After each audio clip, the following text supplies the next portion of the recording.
So this talk is mainly for that. Multiple testing in clinical trials. So this is a picture of CMC Vellore, the main campus. We have 4 campuses now. This is the main town campus entrance. So that's the picture of that.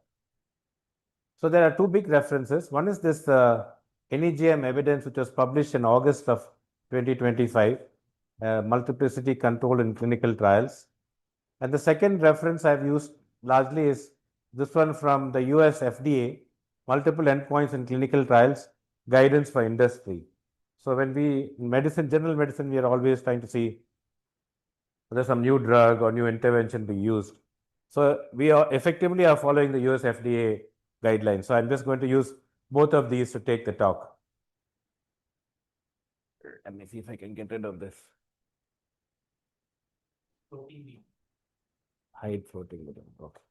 So this is one study which was published today. I mean, published in June. Sorry, not today. June in NEGM.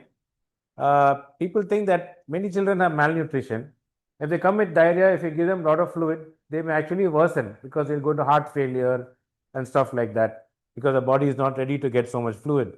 So a randomized control study was done looking at ORS and slow IV fluid and rapid IV fluid. So just to say that this is a typical example of randomized control study. Patients are those with severe malnutrition with diarrhea, and the intervention is to give oral, the comparison is regular ORS, and the intervention is 2 types of IV fluid, slow and fast IV fluid. But what I want to highlight is the endpoints. There were so many endpoints. The primary endpoint was death within 3 days. 96 hours is 4 days, sorry. Secondary endpoint was death at 28 days, change in weight 3 and 7 days, change in mid-arm circumference 3 and 7 days, urine output at 8 hours. Then there were safety endpoints, pulmonary edema, heart failure, change in the sodium between 8 and 24 hours, and then whether anybody had severe hyponatremia, hypokalemia requiring treatment. So you can see that now clinical trials only have started looking at many things. So this is an important concept that no longer clinical trial is just looking at one efficacy endpoint. So then what does the guidance say? If you want to start a new treatment, that is if you want government approval, has a study demonstrated intended effect of the intervention? That it has to show that it has done what it is supposed to do. That's a critical legal standard anywhere in the world. So substantial evidence of effectiveness is required to support approval of a new intervention. That's what all governments say. So how do we start research then? Always there's one thing called null hypothesis. So the null hypothesis will say that there's no treatment effect on the chosen endpoint. In other words, IV fluid has no benefit over oral rehydration for children with severe malnutrition with diarrhea. That's the null hypothesis. Then we state another hypothesis, which is also called alternate hypothesis. So alternate hypothesis, there is at least some treatment effect. The treatment has some benefit. IV fluid has some benefit over oral rehydration. So this is a pair of hypotheses, testing a pre-specified statistical test. And the result, is it sufficiently unlikely under the null hypothesis? You get a difference between IV and oral. Is that sufficient to disprove your null hypothesis? That's the whole basis of research. You have a null hypothesis, you're trying to disprove it. You're saying the new treatment is not good, but whole of research is to disprove your null hypothesis. That it's like a double negative. The negative is null treatment doesn't work. Negative of that is the treatment may work. So null hypothesis can be rejected in favor of alternate hypothesis. Now, one important thing is, it does not mean that the null hypothesis is true. Suppose you cannot reject the null hypothesis, you should not say then the null hypothesis is true. You shouldn't say that if oral and you can't prove that IV is better than oral, you shouldn't therefore conclude that oral is better than IV. You cannot prove the null hypothesis. Often there are many reasons why we can't say the null hypothesis is proven. One of them is the sample size may not be adequate to make any conclusion. So that's the second thing. Now, this is a 2x2 table, which the only maths, or a little bit of maths we have true. Let's say null hypothesis is true. Oral is as good, or IV fluid is not better than oral. And the null hypothesis is false, is that IV is better than oral. Now, at the end of the study, if we don't reject the null hypothesis and null hypothesis is true, in other words, in simple English, oral IV is not as good, and we also conclude IV is not as good, that's good. Rejecting the null let's say the null hypothesis is false, IV is good, better than oral, and we also reject the null hypothesis. We also say that IV is better. These are two good squares. Then, now we have another square, B. So, can you think what is B? The null hypothesis is true. That means oral is, thus IV is not better than IV. IV is not better than oral. But we reject the null hypothesis and we say, no, IV is better. That's a bad square. So that false positive rate, B by A plus B, this false positive rate is also called the alpha error, type 1 error. So it sounds a bit big mouthful. Some people don't like this 2 by 2 table, but this is another one 2 by 2 table which you must get used to. People wonder what is this alpha error? This is the alpha error. This is also called type 1 error rate. In a simple clinical trial, there's a single hypothesis. The primary endpoint, it could be success or it could be failure, determined by rejection of the null hypothesis. H0 is also called null hypothesis. H1 is the alternate H is hypothesis. At a significance level alpha, we should say alpha could be 0.05. We can set that alpha error at 5%, 10%. We can decide how much alpha error that we want. So the type 1 error rate should be less than what we set. Now, just to remember, this is the bell-shaped curve from statistics. And we know that this is a normal distribution, and that's where the mean will come. And there's 1 standard deviation, 2 standard deviation. So we put 2 standard deviation, 2.5% is here and 2.5% is there. You must understand that. So when we say in a randomized control study, alpha error, two-sided alpha error means there is a chance that the new treatment could be better or it could also be worse. So that alpha error includes the chance of a treatment being better or being worse. We are always thinking better, but it also may land up worse.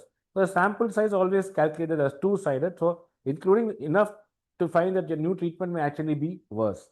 So that's an important thing to keep in mind that, so when we say 2.5 here is better, it could also be 2.5 that it's worse. That's how the total 5% alpha error is distributed. So in contemporary clinical trials, that is the trial I showed you in the beginning, IV fluids for severe dehydration, there may be many hypotheses. Each one is given a name, H1, H2, H3, H4, H5. So you will not be worried what is these. So relative to the control was oral rehydration. We had slow IV and fast IV fluid. There are two hypotheses. For more than one primary endpoint, though they had many endpoints, showed you so many, some 8 endpoints. Multiple treatment group, there was a 3-arm trial. So the dose was different, devices could be different, or procedures could be different. So that's why now we have got this complicated randomized control trial, many arms, many outcomes. So it becomes more and more complicated. So we are testing several additional hypotheses. Now there are secondary endpoints also. So what do you usually say? If the primary endpoint is significant, then only we look at secondary endpoints. So statistical testing for more than one hypothesis, there's a potential chance to increase the risk of alpha error. We do multiple tests. So if you say if you have 20 tests, 1 out of 20 is 5%. We have put alpha at 5%. So general rule of thumb is if you have 20 outcomes or 20 different comparisons, 1 out of the 20 will come p-value significant. That's just an error. It's a wrong. It's a chance finding. We should not swallow that. It's also called false discovery, falsely claiming that something works when it doesn't work. Some people also call this family-wise error rate. It's an error, chance of making a alpha error. So a little bit of maths. So now you remember in a randomized control study, single endpoint, two-sided alpha 0.05. That is, it could be 0.025 on one side, 0.025 on the other side. That's the maths behind it. So the probability of finding a difference in favor of a treatment when no difference exists is 0.025 actually in favor. There's 0.25 in favor, 0.25 against. So I'm just divided that alpha in favor and not favor. I'm just going to show the calculation for in favor of the new treatment, because we're always worried about wrongly concluding the new drug works. So there's 97.5 chance of appropriately not finding a favorable effect if there is no true effect. In simple English, 97.5 chance of accepting the null hypothesis if it is true. If the null hypothesis is true. Now, what happens if there are two independent outcomes? Remember, this only works if there is a single outcome. What if there are two primary outcomes? Some people say, no, I also want a primary outcome. You also want. Let's call them co-primary outcome. So then what do you do? How do you do maths? Anybody? So in this situation, the drug will be licensed if either primary outcome is significant. It's not both have to be significant. If either primary outcome is significant, then the drug will be licensed for care. Then we do the maths like this. We multiply 0.975 into 0.975. Remember how I got 0.975? That comes to about 0.95. So now the probability of falsely finding a favorable effect at least one endpoint is 0.05 on one side in favor. There will be another 0.05 in against, but I'm just showing you this side. So that's how the alpha error suddenly has jumped when you have two primary endpoints. So overall type 1 error rate in favor of the drug nearly doubles from 0.025 to 0.05. High type 1 error when multiple tests are conducted without any adjustment. You understood now? The more endpoints, the chance of alpha error becomes more. This is called multiplicity problem. We can call it various names, but in this particular talk, they have labeled it as multiplicity problem. If you don't correct for multiplicity, the chance of making a type 1 error increases. What do you think if there are three independent outcomes? 0.975 into 0.975 into 0.97. Then you were minus 1 from that. Then you about 7% chance of making a type 1 error in favor, another 7% without in favor. If you have 10 independent outcomes, alpha error becomes 22% chance in favor of making a type 2 error. That means 22% chance you will wrongly conclude the drug works when it actually doesn't work in favor. If the multiple endpoints are correlated, then the overall type 1 error rate also. So the important thing of independent outcome is one outcome is mortality, second outcome is cardiac infarct, myocardial infarction, third outcome is stroke. The assumption is MI is not related to stroke, stroke is not related to death. So we make that assumption when we do statistics, but actually maybe the person who had MI went on to have death. So what if somebody says, no, these all outcomes are slightly dependent on each other? The alpha error is inflated, but not by as much as we calculate. We can't, there's no mathematics to say how much is inflated, but it is still inflated. Even if we argue that those outcomes are related, there is still an inflation of alpha error. So now there are three scenarios I want to tell you. Multiple primary outcomes, each sufficient on its own. That's what I told you now. If any one of the primary outcomes is significant, we'll say drug works. That is the first scenario.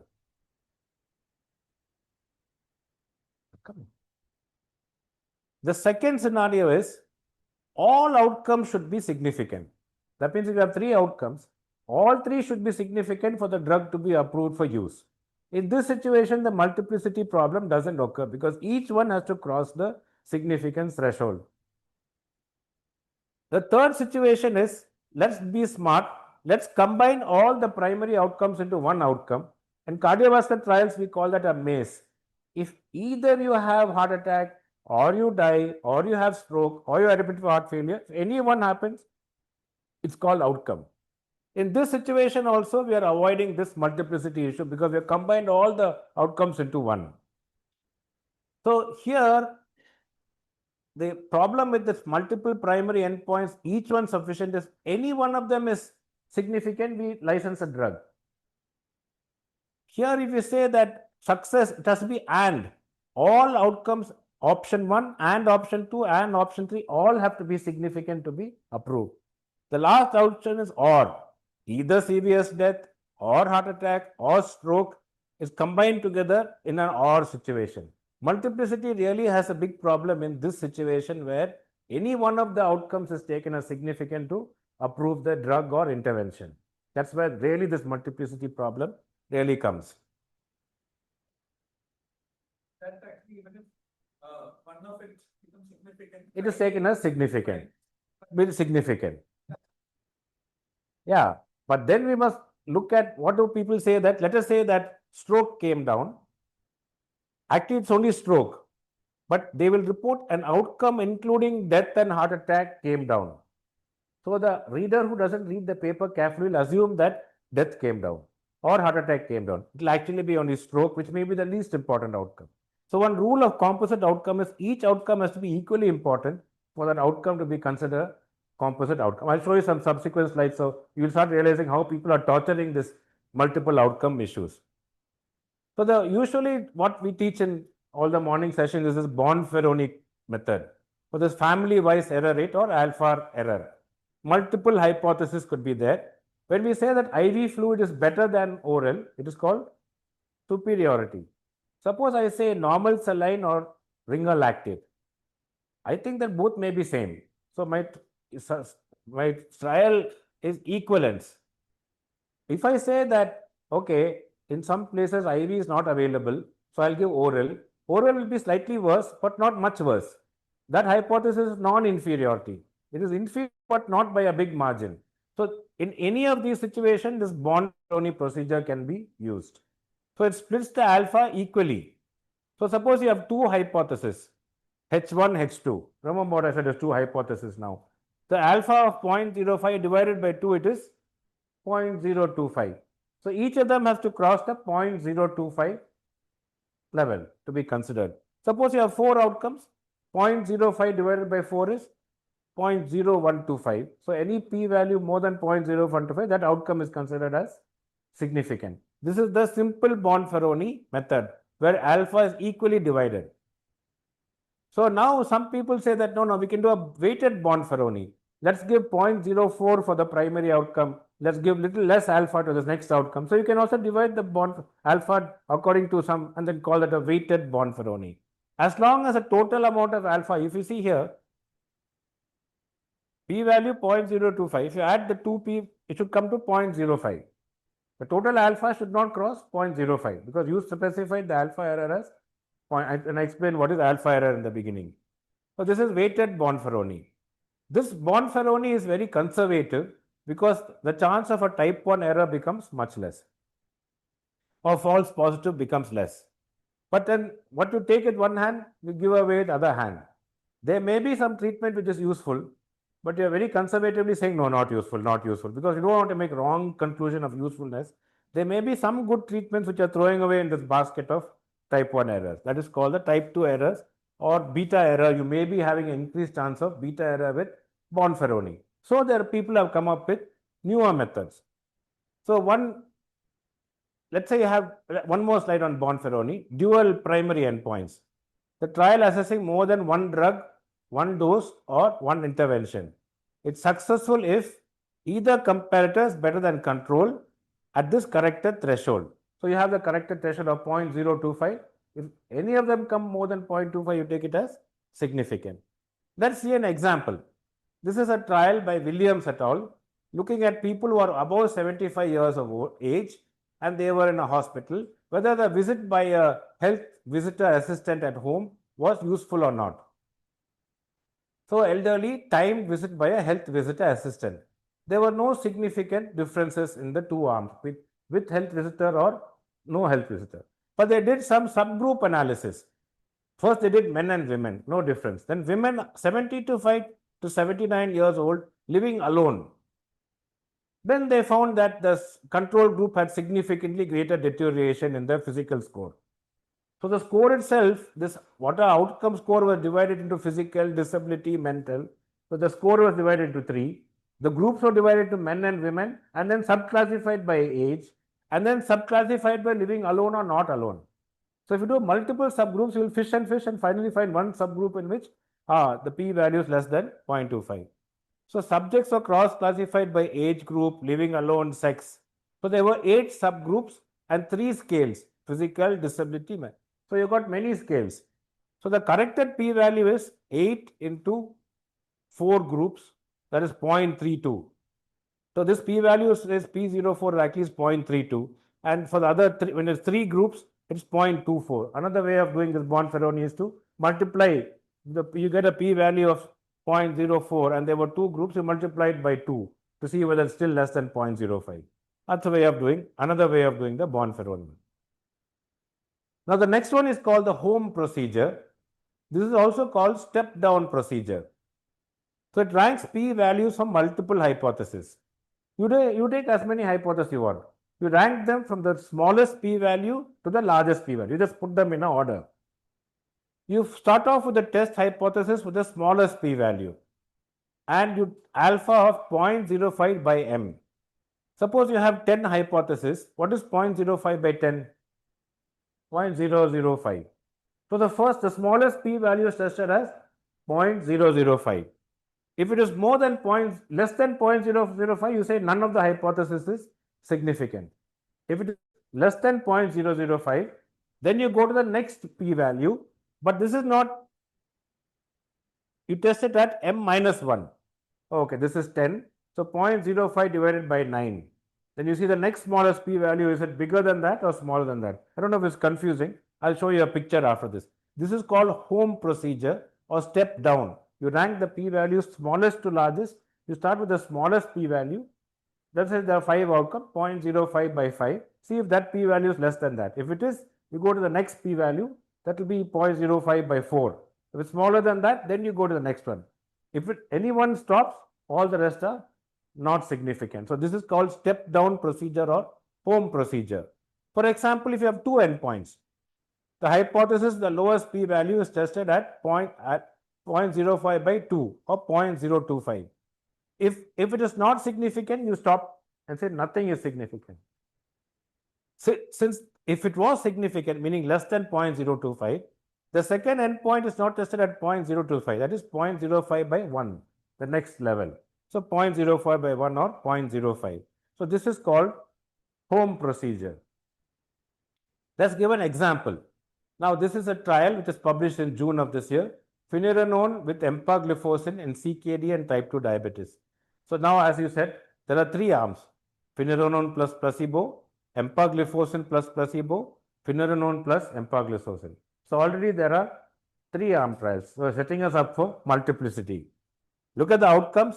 I'm not going to go to each one. The primary efficacy outcome, the secondary efficacy outcome, then there are secondary safety outcomes, subgroup analysis by group. So you can already see that now this trial has got multiple groups, multiple subgroup analysis. Again, problem comes with multiplicity analysis. So what did they do? This is the analysis section I have taken. They have done this. Some people call it home procedure. Some people call it Bonferroni home procedure. The two-sided p-values are ordered increasingly. If the lower p-value at 0.025 is less than 0.025, the corresponding null hypothesis can be rejected. If the p-value of the other test can be compared with 0.05, I'm saying the same thing. So what have they done? They have given many hypotheses. The first hypothesis is the combined treatment EMPA plus finerenone is not better than EMPA alone. That's a null hypothesis. The alternate hypothesis one is that the combination is not equal to EMPA alone. That's the alternate hypothesis. Second hypothesis is for finerenone. Null hypothesis, no difference. Alternate hypothesis. So you label the hypothesis in order of priority. Which you think is the first outcome, secondary outcome, tertiary outcome. Then you do the home procedure. Now this is the table from the New England Journal of Medicine. What you must be careful to read is that they give you an odds ratio. Okay. You must see whether this odds ratio is adjusted for multiplicity testing.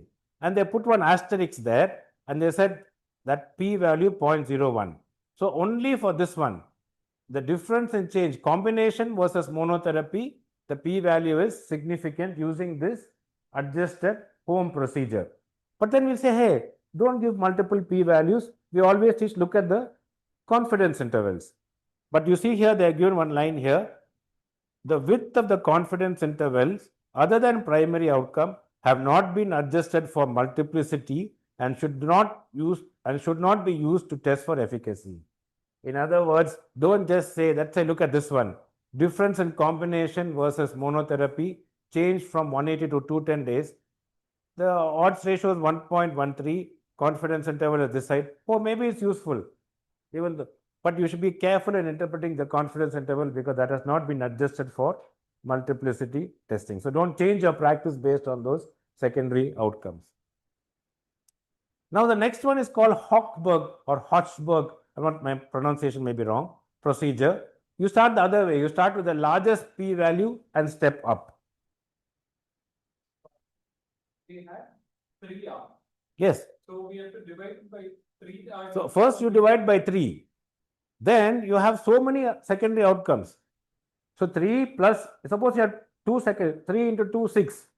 But now you have 3 secondary outcomes, 3 into 3, 9. But actually they have 4. So 3 into 4, 12. So I think just a simple Bonferroni, it should be 3 into, so 12.5 divided by 12 if you're doing only a Bonferroni. But here the home procedure is you have 12 outcomes. You do 0.05 divided by 12 and you put all the p-values lowest to highest. If the first p-value is less than 0.05 divided by 12, then you say that is significant. Then you go to the next p-value, 0.05 divided by 11. If that is significant, you go to the next one. According to them, only one came. The first one came, and the second one below that, nothing came significant. The study is powered only for the primary outcome. So should we be looking at the p-value for all? Yeah, so it is saying that if you use this home procedure, then you can look at the other outcomes. So that's why I'm saying this is a method of getting around saying that I can't look at any secondary outcome. They're telling you a method of, so people don't, traditional statisticians argue, how can you divide alpha error? But no, there's a concept of alpha spending. I'll spend my alpha here. If it's not spent in the first outcome, I can spend that same alpha on my second outcome. If the alpha is more than that, I can spend it again. So people agree, some people don't like this particular method. So the Hochberg is reverse. You put all them in descending order. Highest p-value first, lowest p-value, then you go the other way around. It's called a step-up method. The home procedure is called step-down method. Now, there are several alternatives. So there's one variant of step-up is called Homel procedure. Then there's another one called the Dunnett's test, which has become quite popular. So it leverages a dependence across comparisons. The outcomes are dependent on each other, and it improves the efficiency for multiple testing comparisons, and it compares with a single control group for a same endpoint. So in one single slide, I'm not going to go into the slide. I can leave the presentation if anybody wants. Bonferroni, Home, Hochberg, Homel method. I'm going to next talk about something called false discovery rate. It's not a new concept. It's been there for a long time. It's different from the alpha error. Then this Dunnett test, which has become quite popular now. And the last slide, if you have time today, I'll talk about hierarchical or graphical testing. That's the current standard that people are following, which is new for me and I think maybe new for all of us, hierarchical or graphical testing methods. So now I'm going to talk about this other one. Till now I talked about alpha error. So now I'm going to talk about this one called false discovery rate. So it's a procedure to limit false discovery rate. It's an alternative to family-wise error rate, that is alpha error. This is family-wise error is generally what I showed alpha error. These are different. So when you have multiple comparisons, people often use now another one called false discovery rate. You remember this slide from the beginning? I know it's a bit heavy on maths on Saturday afternoon. Null hypothesis can be true or false. And at the end of the study, if you don't reject a false null hypothesis, you're happy. If the null hypothesis happens to be false, means IV is better than oral, and you also conclude the same, that's happy days. The alpha error is this B, when you conclude the drug works when actually didn't work. So false positive rate is B by A plus B. The denominator is all the true null hypotheses among whom you falsely rejected. That 5% is out of all the true null hypotheses, that is alpha error. Remember that. Alpha error is falsely rejecting out of what? Out of all the true null hypotheses, how many rejected? Now there's another one called false discovery rate. The numerator is the same, B. But the denominator is among the times you reject the null hypothesis, how many have you done wrongly? You reject the null hypothesis many times. Among those, how many are false? Meaning the null hypothesis is actually true, but you have falsely rejected it. So that is called false discovery rate. B by B plus D. That is, among all the times you rejected the null hypothesis, what is the percentage of B? which is wrongly rejecting the null hypothesis when it is true. Sort of maths it sounds like, but we'll come to that. So the false discovery rate, just remember the numerator is the same. Both is B, but the denominator is, the first one is rate of full true null hypothesis. Here the denominator is rejecting the null hypothesis. So this is a slight difference in calculation. I might wonder, where are we doing this? So rather than controlling the probability of any type 1 error rate for multiplicity adjustment, we are limiting the proportion of type 1 errors, because this is the type 1 errors. The proportion of type 1 errors, you state that I want the type 1 error to be so much. You state upfront that this is the proportion of type 1 error I want to accept. Okay, it's a slightly different thing. You're starting upfront, I want to limit the number of type 1 errors. So incorrect rejection of null hypothesis of false positives. So the FDR procedure limits the ratio of false positives to the total number of rejection of null hypothesis. Same thing, I'm just stating again and again. You understood from the picture. Now, where do we use this? Genomic research. People are now taking a condition and looking at 100 genes and 3 outcomes. There are 300 outcomes. And the p-value for looking at bound phenomenon will be p.05 divided by 300. There's a bit one way of doing it. Another way is to say that, no, I'm going to limit my false discovery rate to this much and use that procedure. So it's one particular method used largely in genomic research. So one particular type of that is called the Benjamini-Hochberg procedure. This is a method to limit false discovery rate. It balances the risk of type 1 and type 2 errors. Type 2 error is also called beta error, where you say that the IV food is not better than oral, when in fact IV may be better than oral, but you didn't have enough sample size, so you reject it. That's the ulta of alpha error, where the drug is not better, but you wrongly conclude drug is better. Type 1. So ordering of p-values as desired by the false discovery rate. Often we set the false discovery rate also at 5%, but we should not mistake this for the alpha error. This is a false discovery rate. So we reject the null hypothesis only those for those p-values that exceed the critical value. I'll explain that.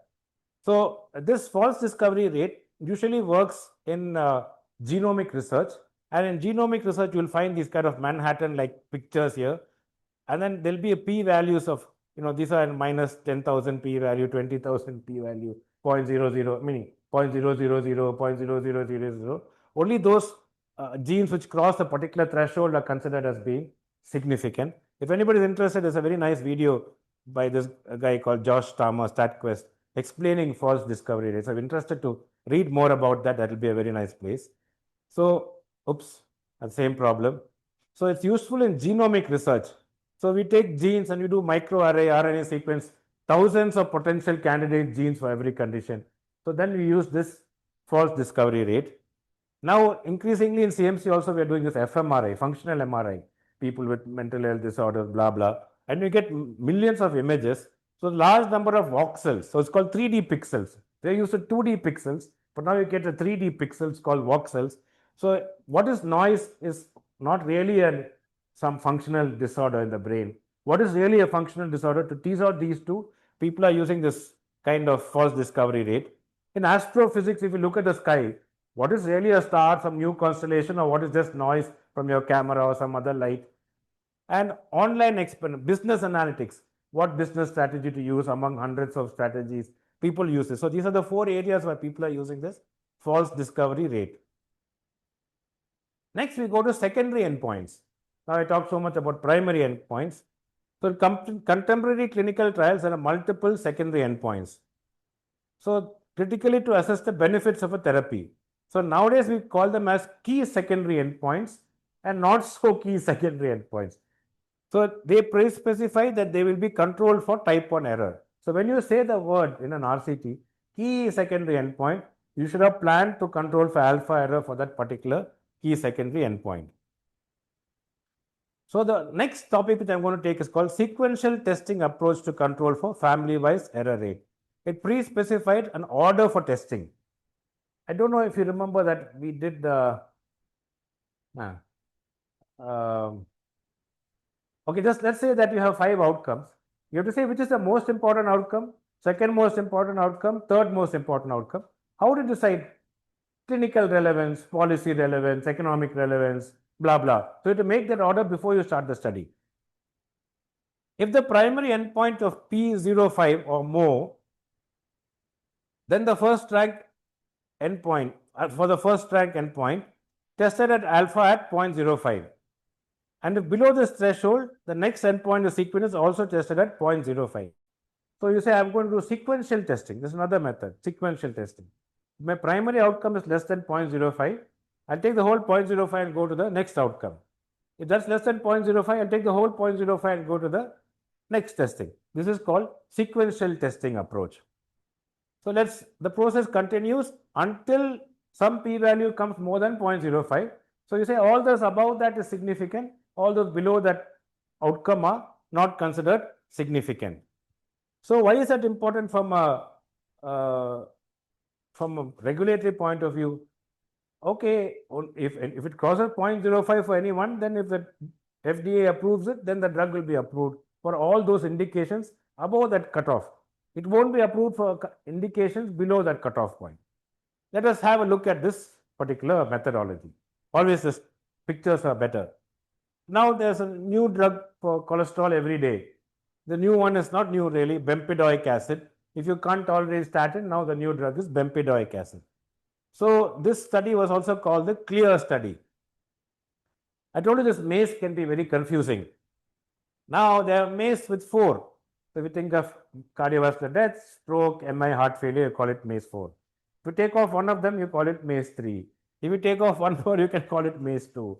Then you can see MACE 4, MACE 3, fatal and non-fatal MI, coronary revascularization, fatal and non-fatal stroke, cardiovascular death, all-cause mortality. One may think that all-cause mortality should be up there, but since they're taking any one of the outcomes as being the first, they have decided in this particular bempedoic study, which is also called the CLEAR study, that this is the order of sequential testing. Okay, so Abid Shah, which of these p-values are significant starting from top? Would you approve the drug for MACE 4 at P05? This is less than P005. It's less than 0.05. So you'll say for MACE 4, drug is approved. Reba, will you approve for MACE 3?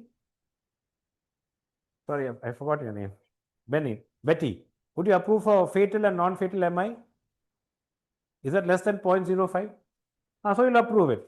So Vinith, would you approve for coronary revascularization?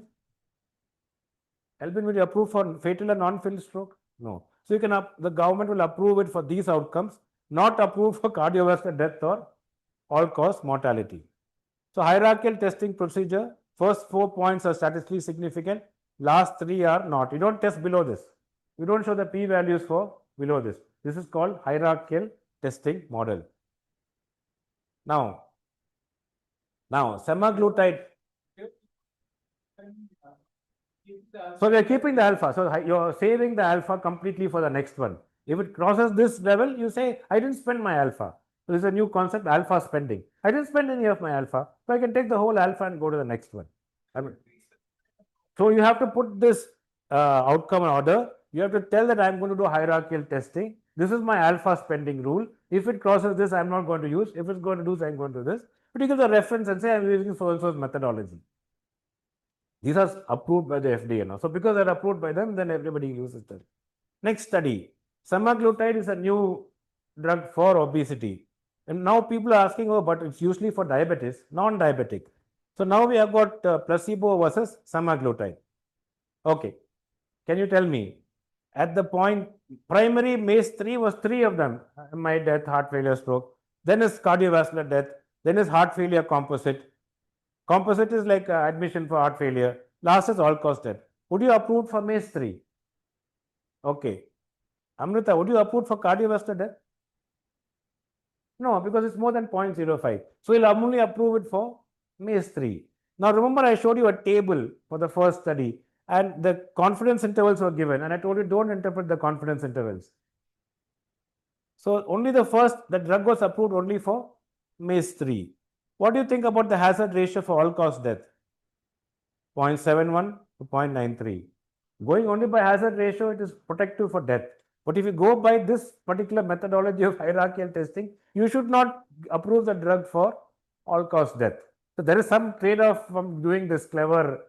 But you can also see that you can vary this order to do whatever. So you should not do that. In the protocol, the order should be specified and people will check, hey, did you try to manipulate the order to get something which you wanted to get?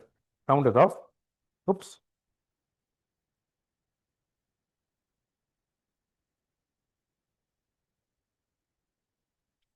The net disconnect, sir.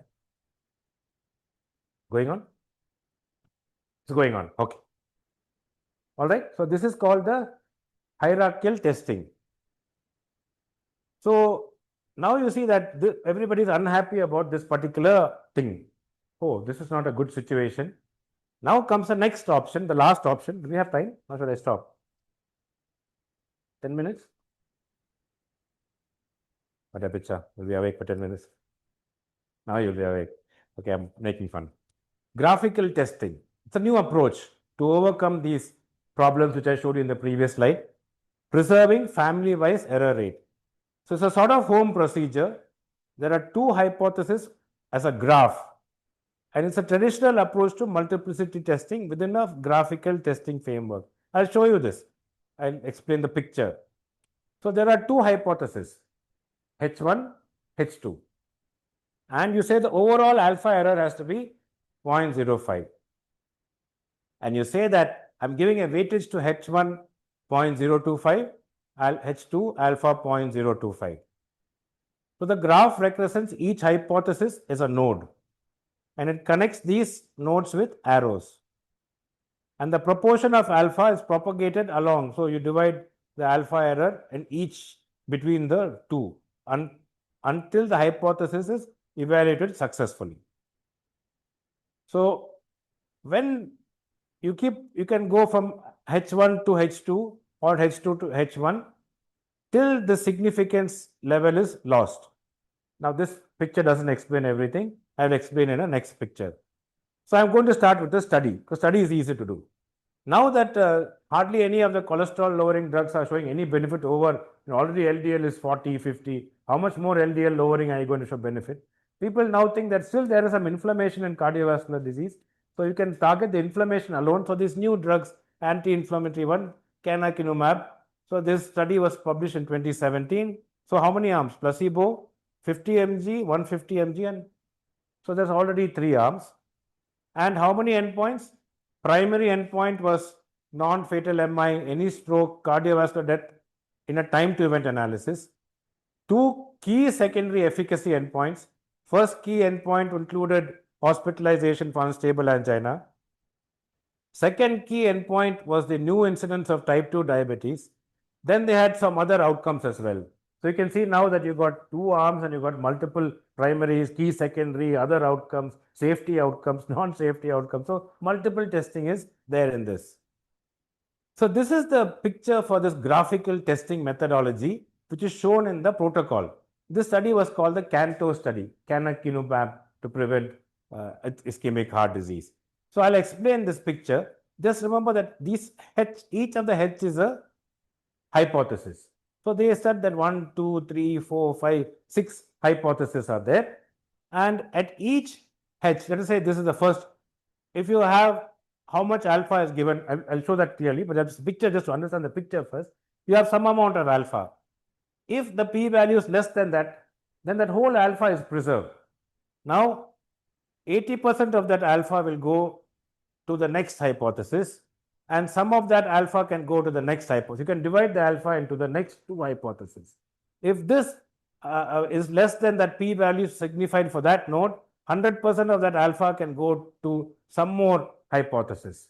So it's a sort of subdivision of alpha errors by a hierarchical testing. It's not just 1, 1, 1, 1, 1, but a little more complicated graphical structure for this hierarchical testing. When I take you through an example, it will become easier.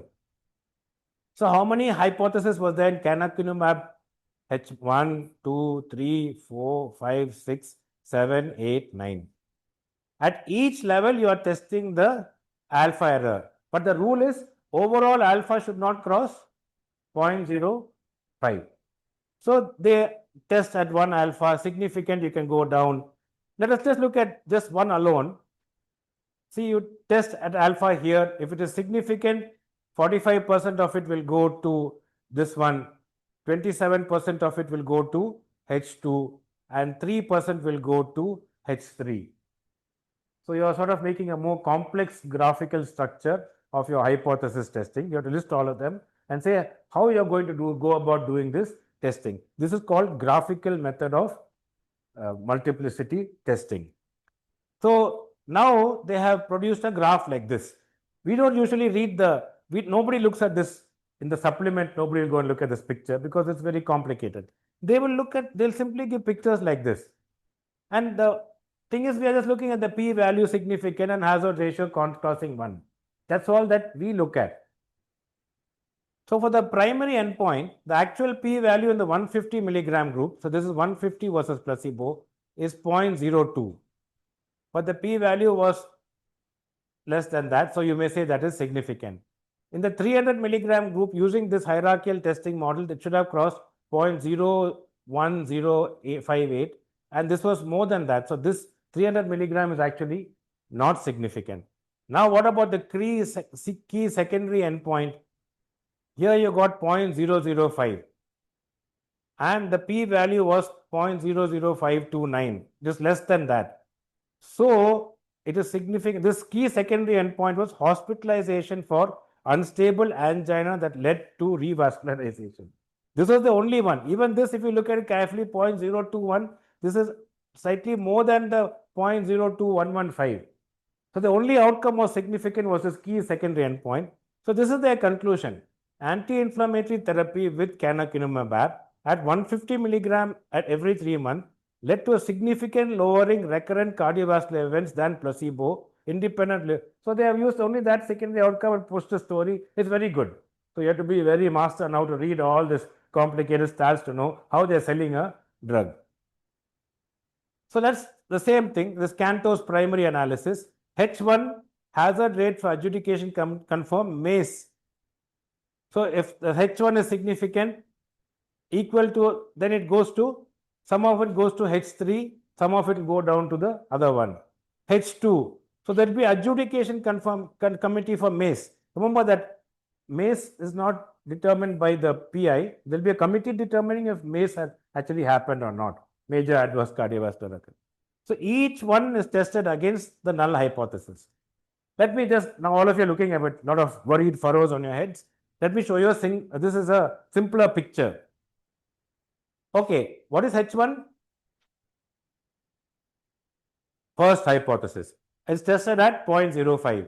If the p-value is less than 0.05, let us say 0.01, then you're happy. Oh, I've got all my alpha left. How will I spend my alpha? 70% on H2, 30% on H3. If the H2 hypothesis is, let's say p-value should be 0.04 and the p-value at H2 was 0.01, then I've got all that alpha left over. I'll spend 100% on H4.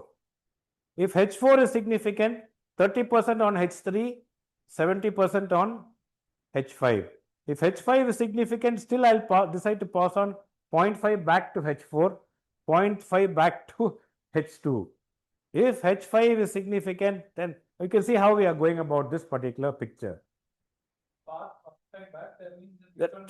We can add some more to that H2. Yes, yes. So you understood now. This is a complex mode of doing graphical testing hierarchies, right? So now we're looking at the importance of benefit and risk. Some of these might be primary benefit, some may be secondary benefit, some may be harm. So there are various hypotheses to go about doing this. Now let's look at this in a simple example. P-value was 0.02 at H1. What is the cutoff for P? We chose 0.05. Is it less than 0.05? Yes. So Reba, now I said 70% will go to H2. 70% of 0.05 is 0.035. So you got 0.035 as the cutoff here. And we said that 30% will go to H3. So Vineet, how much is that? 0.05 into 0.3, 0.015. So then you can see, now the p-value at H2 was 0.01. Is it less than 0.035? Yes. So how much will go to the H4? 100%. So this whole 0.035 will go to H4, 0.035. Is it the p value at H4 was 0.02? Is it less than 0.035? Yes. So now you'll put 70% here and 30% here. You understood how this strange kind of program goes on? Yeah. We'll come to that. I'm going to show each one and then we'll interpret each one. That is, you are a clinical person. You're saying that from H1 is my primary hypothesis. Between H2 and H3, H2 is more important. 70% relevance to H3. Clinical, benefit, economic, side effect, whatever. So again, you can twist the order around and get any story you like. Because you're going to give some here, you're going to get back some here. So this all has to be put in the first methodology slide. This is the way I'm going to do my hierarchical graphical testing, and this is the way the alpha is going to be spent. Now, that you have to plan. Remember, your pharma study. It's correct, because it's a way of, it's called alpha spending. Some people don't like it, but it's now accepted by statisticians. Alpha can be spent in many ways.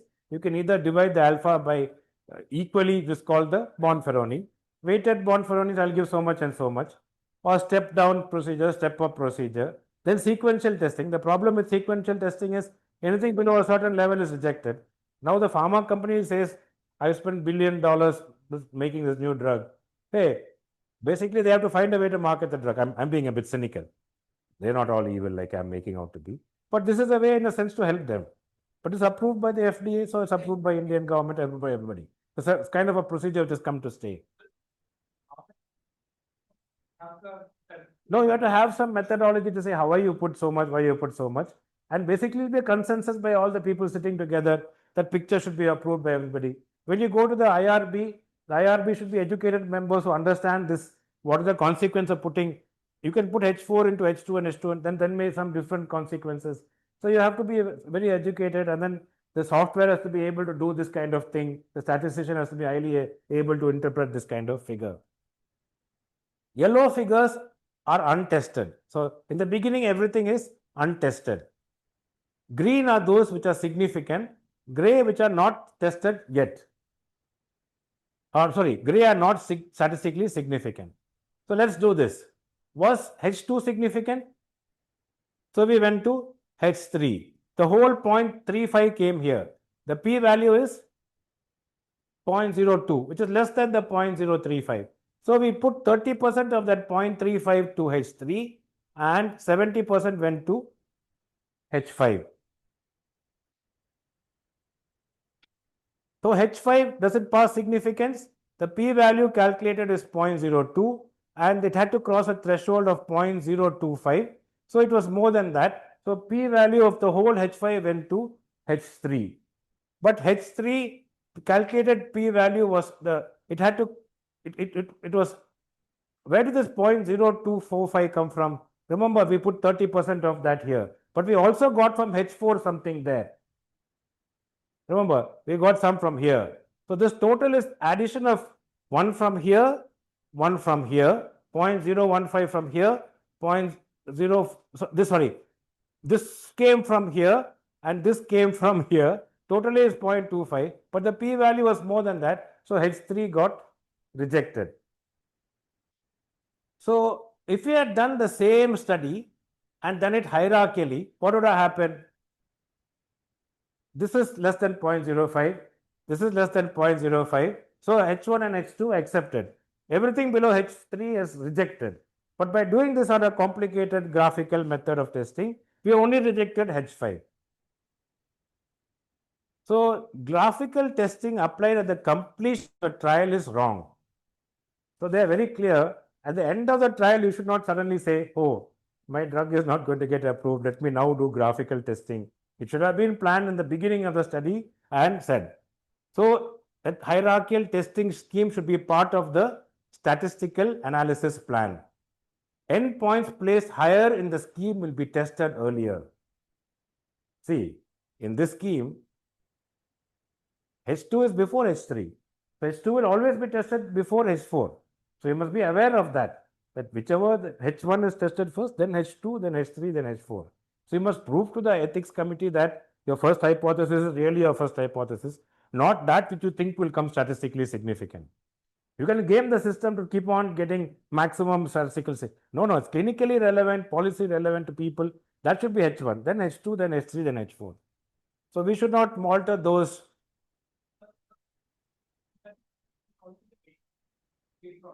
No. No, you see, because H3 gets some weightage from H4. It also gets some weight from H5. So that's why they tested it like that. So, no, you're sharing some p-value. See, if H5 is less, some of that alpha, 50% of the alpha will go back to H2. So H2 alpha is not only 0.35, it is whatever H5 into 0.5. So it has to cross not only the value of 0.035, you get some extra p-value also for that, which is the p-value 50% from H5 as well. So if it crosses that threshold, then you say it is significant. So H5 is not rejected, H5 is accepted. H5 is accepted, so some of the p-value went there. So if H2 was accepted, then H2 was rejected initially, suppose. Then then none of the 0.35 will go here at all. But then some came from H5. But it's not only the 0.35. If the story went on down this way, H3, and some of it came here and some of it came here, then the H2 would have got some more weightage. So it's a complex kind of schema. But just remember this, endpoints placed higher in the scheme will be tested earlier. Placement of the nodes and weights should reflect clinical importance of endpoints, anticipated likelihood of achieving statistical significance. So you should not be. So H1 to H5 represent the hype. So H1 to H4, what is H1? Maze 4. H2, they said in that canakinumab was Maze 3. H3 was fatal or non-fatal stroke. H4 was fatal or non-fatal MI. H5 was, so you may not agree with this particular order of putting the hypothesis or the weightage given or the amount of alpha that goes up and down, but a group of people must sit together and accept this. So you can see here the problem of doing hierarchical testing, only these two will be accepted. Only the Maze 4 and Maze 3. So the drug is approved only for Maze 4 or Maze 3 indication, not for fatal or non-fatal stroke, fatal or non-fatal MI. If we do this kind of testing, then the drug is approved for H1 to H4, not for H5. Because that will come in the labeling. If you use it for coronary rework, it's a non-labeled indication, off-label. We never asked you to use this drug for coronary rework. You are using it by yourself, off-label. But the risk is clinicians to use the drug. Yeah, that's so that is a part of this. This is my Maze 4, Maze 3, Maze 2. All these outcomes are part of each other. That is but because you are saying whichever comes first. See, let me explain that. Suppose a patient has non-fatal MI. Would they wait for him to have anything after that? Whichever comes first is counted. So if you see non-fatal MI, non-fatal stroke, death, whichever comes first is counted. But you assume that everything has happened. The reader will think that, hey, Maze 4 was significant. Maybe death also came down. But actually, it may be only the non-fatal MI which came down, not death. Like your study, maternal sepsis came down, but death didn't change. But people will assume that if maternal sepsis came down, death also came if they were part of a combined outcome. That's why you should be very careful of these combination outcomes. I mean, obviously, they're playing a sort of, to us, it sounds like a game. To a statistician, no, it's not a game. We are doing some high statistics. And I'm just teaching that because we are going to read more and more papers based on this. So because trial outcomes typically long duration, so other data can come from other trials. So that's why H2, H3 will put us less importance. For graphical testing scheme is usually finalized in the statistical analysis plan, an extension of protocol. So now in our CMC IRB, we have on 4 lines statistical plan. But actually now in most Western trials, that will be a 5-page document, statistical analysis plan. What are you going to do baseline? How are you going to handle qualitative data, quantitative data? Are you going to use parametric statistics, non-parametric statistics? How are you going to do multiplicity testing? How did you do blah, blah, blah? Everything has to be detailed description and then references to statistical methodology that you're using. And that separate statistical analysis plan is approved by the ethics committee. And then they'll follow through, they'll do interim analysis, see have you followed this. And final analysis, when you give the Food and Drug Administration, you have to give all your data, not only data which is published. Their statistician will reanalyze the data looking at your plan and did it make sense to them, and then they will decide the approval. So it's not going to be completely transparent, especially because all these companies are listed in stock market. So you're collecting money from people, the data has to be transparent. So anybody can say, I want the data. Of course, they'll have some legal loopholes, but you can't hide it from the Food and Drug Administration. So all these before approval goes through them. Of course, you may say that FDA itself gets money from pharma companies for its meetings and all. So that's another issue, but that is different. So it is allocated 70% weight to H2 and 30% to, so allocated more weight, 0.7 to H2. So there's more greater likelihood of propagating to H4. One could also argue that if statistical power for H2 is higher than H3, then H3 should receive more weight than H2. Hey, I think H3 is more important. Why don't you put 70% here, 30%? So this is a thought exercise that graphical testing is both art and science. The science part is how to give 70-30. Art is drawing the picture and convincing people that I didn't do some fraud. Why didn't you put H2 first? See, how did you put 100% here? You could have given some more here. So that is where the art and science part comes along. There is no limit on the number of tests that we considered. It should be reasonably powered to do all those outcomes.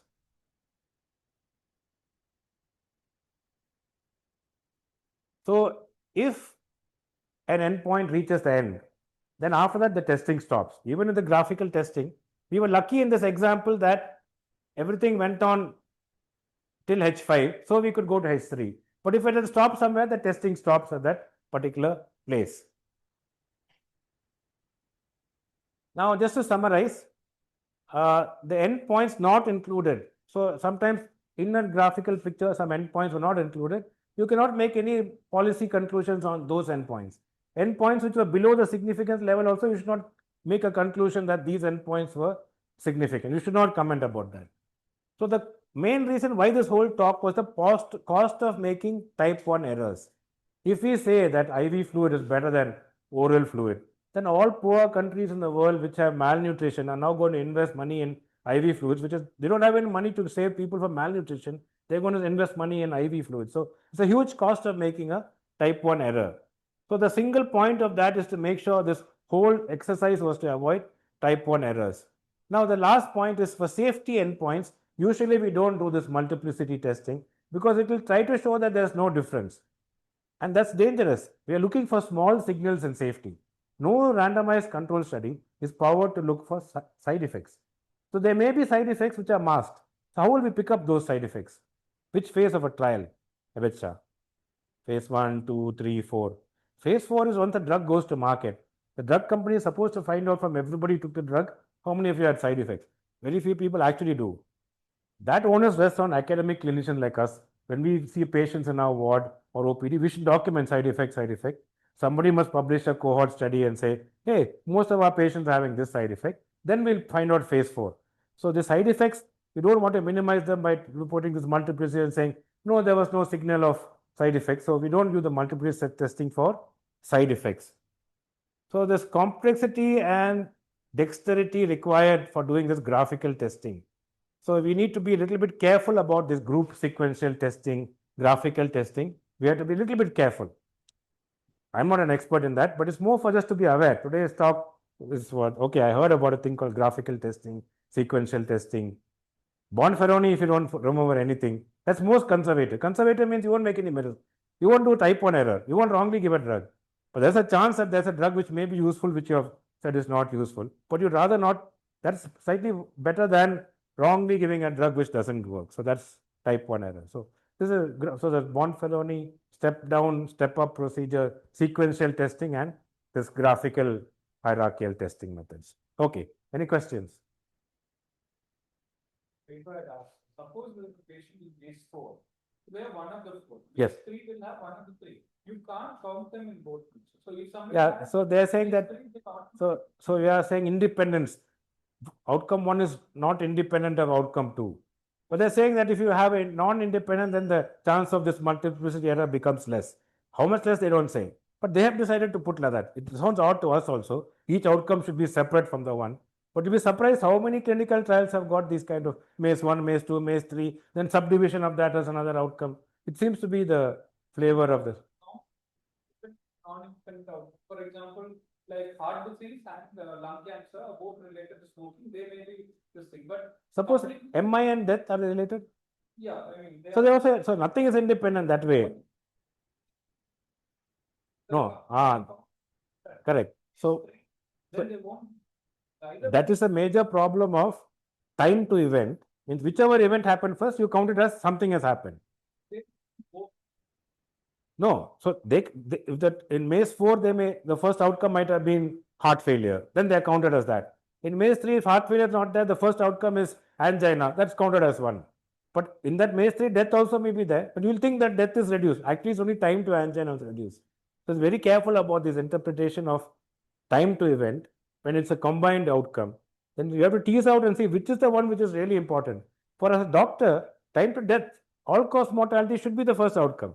But these clever people have put that as the least outcome, knowing that no drug is going to actually reduce all cause mortality. So suddenly they have decided that maze 4, maze 3. So, I mean, they will argue you are being very judgmental. Who are you to judge us? We are also honest clinicians doing clinical trials. But it's a sort of, we have to decide at the end of the day as doctors that we want to use canakinumab. One thing is to see that a study is published many years ago. Are people still using the drug? No. So obviously people realize that, oh, hello, this is not such a great drug. So sometimes you just wait along and then you see that these fantastic drugs don't hit up somewhere. Initial once the warfarin reduction happens, it's like Seems easier for us, from us.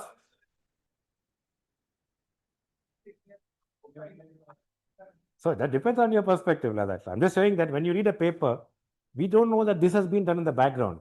We're just seeing one p value. Oh, very good, accepted. Then we don't realize that behind that they have done some sort of a complex methodology. In the asterisks, they put not accounted for multiple testing. So in our mind, is 0.05 as less. Actually, it's not. It should be So if we can't at least do Bonferroni ourselves and decide the p value that we want. That's the way. I don't know. There's another methodology of looking at hierarchical outcomes. What is that? Once I took a class on that. Win ratio. Did I take a class on win ratio? So some of you, I'll explain win ratio. There's another methodology called win ratio where you hierarchically risk the outcomes. They should be independent and you decide to go one by one. We'll have another class on win ratio. Okay, guys. Saturday afternoon. Thank you.